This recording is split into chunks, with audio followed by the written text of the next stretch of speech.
Hi friends, Gogisetti Subbarao మీ psychologist. ఇవాళ మనం చెప్పుకునే టాపిక్ మన ఆలోచనలు. అసలు ఒక రోజులో ఎన్ని ఆలోచనలు వస్తాయో తెలుసా మీకు? ఒక గంటలో, ఒక నిమిషంలో ఎన్ని ఆలోచనలు వస్తాయో తెలుసా? మనం ఏమనుకుంటామంటే ఒక 2-3 ఆలోచనలు, 10 ఆలోచనలు, 20 ఆలోచనలు అలా వస్తూ ఉంటాయి, పోతూ ఉంటాయి అని మనం అనుకుంటాం. కానీ ప్రతి నిమిషం 40 to 50 థాట్స్ అలా వస్తూ ఉంటాయి, పోతూ ఉంటాయి. ఒక గంటలో 2500 నుంచి 3000 వరకు మనకు థాట్స్ వస్తూ ఉంటాయి. అలాగే ఒక రోజులో 60,000 నుంచి 80,000 వరకు మనకు ఆలోచనలు వస్తూనే ఉంటాయి. ప్రతిరోజు, ప్రతి నిమిషము, ప్రతి గంట, ప్రతిరోజు ఆలోచనలు అనేవి వస్తూ ఉంటాయి, పోతూ ఉంటాయి, వస్తూ ఉంటాయి, పోతూ ఉంటాయి అనేది మీరు గ్రహించాలి. మనం ఏమనుకుంటామంటే 1-2 కదా అని మన ఆలోచన, మనకు గుర్తుండేది 1-2 ఉండొచ్చు, కానీ మనం ఇన్స్టెంట్గా వచ్చి పోతూ పాసింగ్ క్లౌడ్స్ లాగా ప్రతి నిమిషము 45 to 50 థాట్స్ వస్తూ ఉంటాయి, పోతూ ఉంటాయి. థాట్స్ రాకుండా అసలు ఏ మనిషి ఉండడు. థాట్ను ఒకే థాట్ పైన ఉండటం అనేది జరగదు అనేది గుర్తుపెట్టుకోవాలి.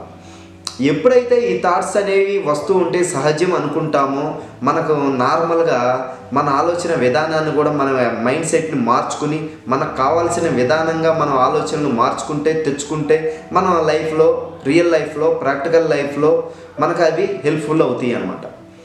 లేదు, మనం వాటిని పట్టించుకోకుండా ఉంటే దానికి తగిన రకరకాల ఆలోచనలు వచ్చి మనల్ని డిస్టర్బ్ చేస్తూ, మన రెగ్యులర్ లైఫ్ లీడ్ చేయలేక, మనం ఒక రూట్లో ఉండక, ఒక క్రమశిక్షణలో ఉండకుండా ఎటు ఆలోచన వస్తే అటు ఏది పడితే అది గుర్తొచ్చి అటు వెళ్ళటం, ఇటు వెళ్తాం, అది చేయటం, ఇది చేయటం, రకరకాలుగా ఒక సిస్టమేటిక్గా ఉండలేమన్నమాట. కాబట్టి ఇక్కడ మనం తెలుసుకోవాల్సింది ఏంటంటే ప్రతి నిమిషం ఇన్ని ఆలోచనలు వస్తాయి, ప్రతి గంటకి ఇన్ని ఆలోచనలు వస్తాయి, ప్రతిరోజు ఇన్ని ఆలోచనలు వస్తాయి. ఈ ఆలోచనలు ఛానలైజ్ చేసి, ఈ ఆలోచనల్ని పాజిటివ్గా చేసుకుని, ఈ ఆలోచనల్ని మనకు ఉపయోగపడేటట్టు, మనకు నచ్చినట్టు, మనకు కావాల్సినట్టు ఆలోచనలు మనం ఉపయోగించుకుంటే, ఆ ఆలోచనలు మనం తెచ్చుకుంటే మన లైఫ్ అందరిలో కన్నా డిఫరెంట్గా ఉండి మనం ఎంచుకున్న రంగంలో టాప్ స్థాయికి వెళ్ళే అవకాశం ఎక్కువగా ఉంటుంది అన్నమాట. కాబట్టి ఇక్కడ మీరు గుర్తుపెట్టుకోవాల్సింది ఏంటంటే మనం థాట్ని కంట్రోల్ చేయలేం, థాట్ని రాకుండా ఆపలేం. థాట్స్ ఎలాంటివి రావాలో అనేది మాత్రం మన చేతుల్లో ఉంటుంది. అవి రాకుండా ఆపలేం, వాటిని కంట్రోల్ చేయలేం. కానీ అవి ఎలాంటి మనం తెచ్చుకోవాలి, ఎలాంటి ఆలోచనలు తెచ్చుకోవాలి, మనకు ఉపయోగపడేటట్టు ఎలా మార్చుకోవాలి, మనకు అది ఉపయోగపడేటట్టు దాన్ని ఆ థాట్స్ని ఎలా ఉపయోగించుకుని ప్రాక్టికల్గా యూజ్ చేసుకోవాలి అనేది అది మాత్రం మన చేతిలో ఉంటుంది. కాబట్టి ఇక్కడ మీరు గుర్తుపెట్టుకోవాల్సింది ఏంటంటే మన కంట్రోల్లో లేని థాట్స్ ఎన్నో వస్తూ ఉంటాయి, పోతూ ఉంటాయి. మనం ఏ విధమైన ప్రయత్నం చేయకపోతే, ఏ విధమైన దాన్ని ఆ థాట్స్ని ఛానలైజ్ చేయకపోతే, ఆ థాట్స్ ఏ వస్తే అవి చేసుకుంటూ ఆ రూట్లో పడిపోయి, ఆ ఫ్లూక్లోకి, ఆ లూప్లోకి వెళ్ళిపోయి ఆ థాట్స్ ఎటు తీసుకెళ్ళిపోతే మనం అటు వెళ్ళిపోతూ ఉంటాం అన్నమాట. ఒక ఎగ్జాంపుల్ చూడండి. మనం ఫోను ఖాళీగా ఉన్నప్పుడు, ఫోన్ ఆన్ చేసినప్పుడు, షార్ట్స్ చూస్తున్నప్పుడు, ఇన్స్టాగ్రామ్లో రీల్స్ చూస్తున్నప్పుడు, అవి ఇట్లా వెళ్తున్న క్రమంలో మనల్ని ఆ రీల్స్ మేనేజ్ చేసుకుంటూ మనం ఒక రూట్కి తీసుకెళ్ళిపోతాయి. అవి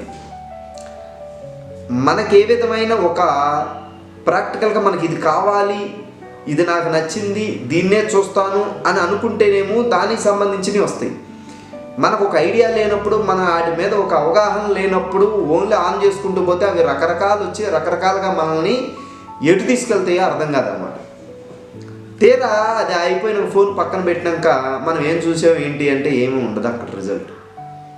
అలాగే ఇక్కడ అదే మనం ఒక థాట్తో, మనకు ఒక పాయింట్తో, మనం ఒక సాంగ్స్ గురించో, ఒక స్టోరీస్ గురించో, ఒక కామెడీ గురించో, ఒక సబ్జెక్ట్ గురించో, ఒక పాజిటివ్ థాట్స్ గురించో, ఒక అనాలిసిస్ గురించో, ఒక రాజకీయం గురించో, ఒక స్పోర్ట్స్ గురించో, ఒక సినిమాల గురించో, ఒక ఎడ్యుకేషన్ గురించో, ఒక సైకాలజీ గురించో, ఇట్లా మనకి ఏది కావాలో వాటిని సెర్చ్ చేసుకుంటూ, వాటిని రీసెర్చ్ చేస్తూ వాటికి సంబంధించినవి మనం రీల్స్ చూస్తుంటే ఆ రీల్స్ అన్నీ మనం ఏ విధమైన వాటి కోసం మనం రీసెర్చ్ చేస్తున్నామో సెర్చ్ చేస్తున్నామో అవే మనకు కింద వస్తూ ఉంటాయి అన్న. మనకు వేరే పనికిరాని చెత్త అంతా మనకు కనపడదు. మనకు ఏది కావాలో అలాంటి రీల్స్ వస్తాయి, మనకి ఏది కావాలో అలాంటి వీడియోలు వస్తాయి యూట్యూబ్లో.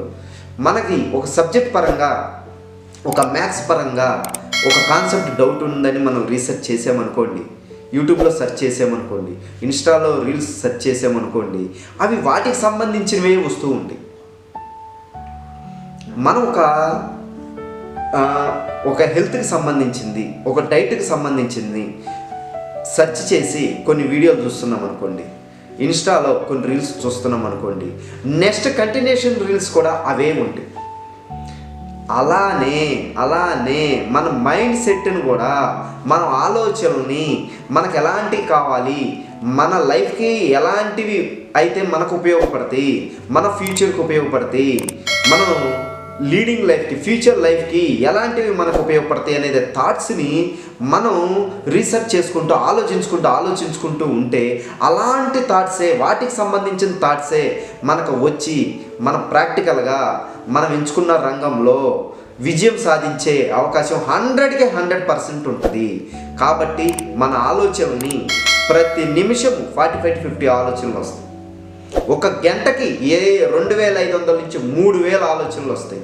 ఒక రోజుకి 60,000 నుంచి 80,000 ఆలోచనలు వస్తాయి. ఈ ఆలోచనల్ని ఛానలైజ్ చేసుకుని మనకు నచ్చిన విధంగా, నచ్చిన కంటెంట్లో, నచ్చిన పనిలో, నచ్చిన వర్క్లో వాటిని ఉపయోగించుకునేటట్టు, వాటికి ఆ థాట్స్ ఇంకా వాటిలో నుంచి థాట్స్ మనకు వచ్చే విధంగా మనం చేసుకుంటే మనం చేసే పని ఎఫిషియన్స్గా, ఫోకస్డ్గా, కాన్సన్ట్రేషన్గా, ఇష్టంతో చేసే అవకాశం ఎక్కువగా ఉంటుందన్నమాట. కాబట్టి ఆ ఆలోచనలను మనం ఛానలైజ్ చేసుకుంటే, ఆలోచనలను మనకు నచ్చిన విధంగా మార్చుకుంటే విజయం చాలా ఈజీ అయిపోద్ది అనేది గుర్తుపెట్టు.